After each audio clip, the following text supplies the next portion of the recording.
Moi, je vais en parler un peu des habitudes, des cultures, n'est-ce pas, qui sévit dans cette partie de la République. Nous parlons un peu de ces concepts de Kinyarwanda, Obwenge ou Ubwenge. Je pense que j'ai bien prononcé.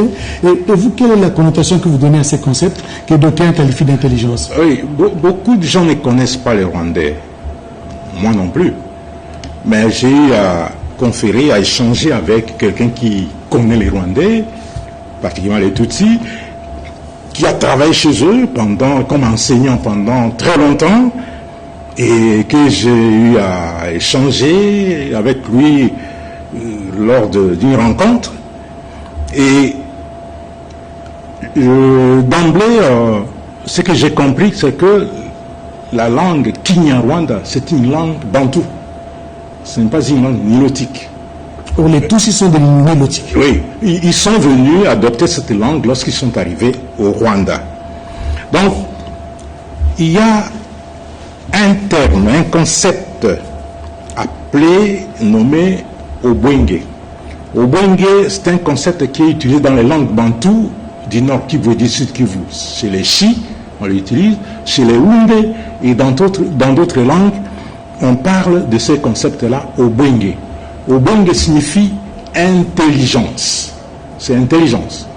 Et quand on dit que cet enfant, on associe le nom d'Obwenge à un enfant ou à un individu, c'est qu'on veut dire que cet individu est intelligent, cet enfant est intelligent. Mais chez les Rwandais, ils ne parlent plus d'Obwenge, ils parlent d'Ubwenge, Ubwenge. Ubwenge, à travers ces concepts qu'ils ont déformés, ils ont développé d'autres connotations conférant à l'intelligence des sens maléfiques. Et, oui, effectivement. Cette intelligence a été habillée par les Rwandais des coutumes, des costumes, des ruses, des perfidies, des mensonges, des magnités, des escroqueries. Obwenge, devenu Ubwenge, est devenu synonyme de subterfuge, stratagème, feinte, tromperie, désinformation, déloyauté, manipulation, astuce, intoxication, manœuvre dilatoire, infidélité. Obwenge, c'est pour eux, ils l'ont développé, c'est devenu alibi. Ce n'est plus l'intelligence ordinaire, c'est devenu une intelligence maléfique.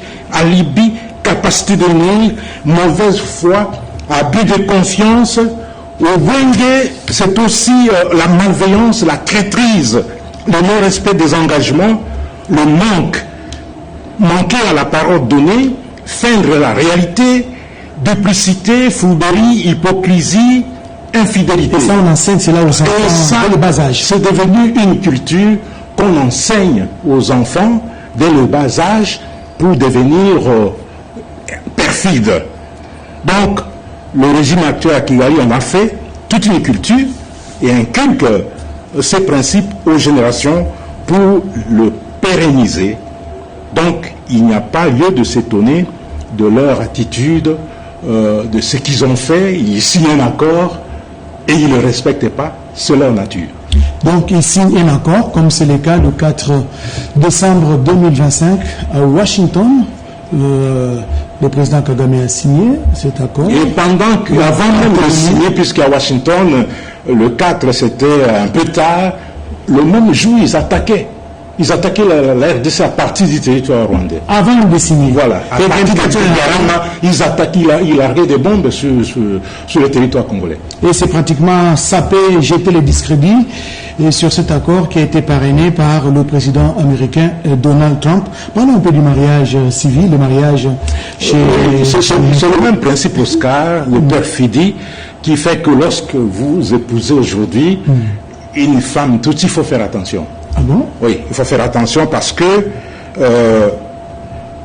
si vous êtes responsable, et c'est ce qu'ils ont fait avec les chefs coutumiers, les grands chefs coutumiers un peu partout, on vous donne une femme, mais vous allez recevoir un membre de la famille, un cousin, un neveu qui viendra chez vous. De la famille de la femme. De la femme.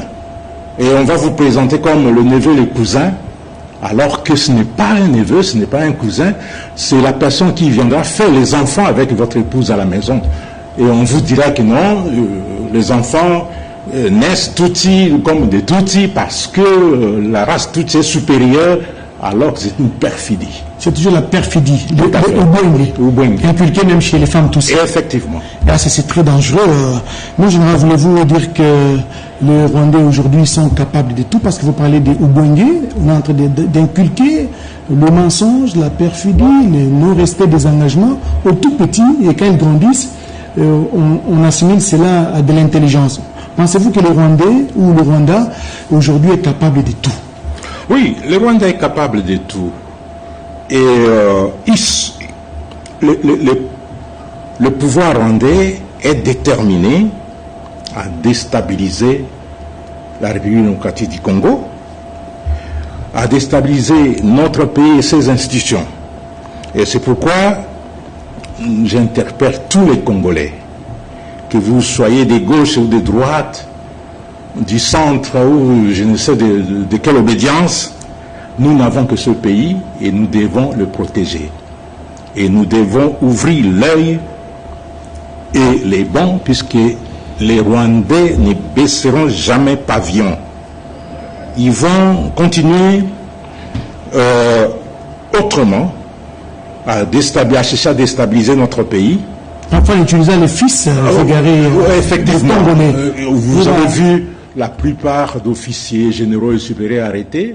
Ce sont des officiers généraux et supérieurs qui ont été manipulés par les Rwandais. Et ils ne s'arrêtent pas là. Le fait qu'on les ait interpellés, ils sont essoufflés. On les a coupé l'herbe sous les pieds, bien sûr, mais ils sont en train de monter d'autres stratagèmes pour essayer de porter un coup fatal à notre pays. Donc, il faudrait que le Congolais, où que nous soyons, nous puissions ouvrir l'œil. Et surtout nous qui sommes ici à Kinshasa, au Congo central, à l'Équateur, au Grand Équateur, dans la province, la grande province orientale, le Grand Bandundu, nous devons faire attention. Ne croyons pas que la guerre est seulement à l'Est. Elle peut venir ici par d'autres moyens. Donc, comme on dit à Lingala, yo talanga ingana tala yo. Donc nous devons nous regarder sérieusement, pour que on ne connaisse pas de surprises ici à Kinshasa et dans d'autres parties. Moi, je rends donc ce qu'il faudra éviter, c'est la distraction, des débats politiques inutiles, et nous devons être focus sur ce qui se passe dans l'Est du pays. Nous sommes distraits avec des histoires invraisemblables, surtout nous qui sommes ici à Kinshasa, avec notre, entre guillemets, quinoiserie, mais nous devons savoir que nous n'avons que ce pays, et nous devons le protéger, et la meilleure façon de protéger ce pays, c'est que tout le monde puisse contribuer à sa sécurité, et chacun, là où il est, doit veiller pour qu'un intrus ne puisse pas venir nous faire du mal. Mon général, peut-être avant de nous séparer, je voudrais qu'on revienne sur cette question d'actualité. Dernièrement, les forces armées de la RDC avaient lancé le recrutement de jeunes au sein de services spécialisés des forces armées de la République. Où en est-on avec cette opération? Oui, le concours, le recrutement dans les écoles militaires se fait sur base d'un concours national. Et aujourd'hui, à travers la République, sauf dans les territoires occupés, ce concours a eu lieu et ça va continuer demain pour d'autres spécialités.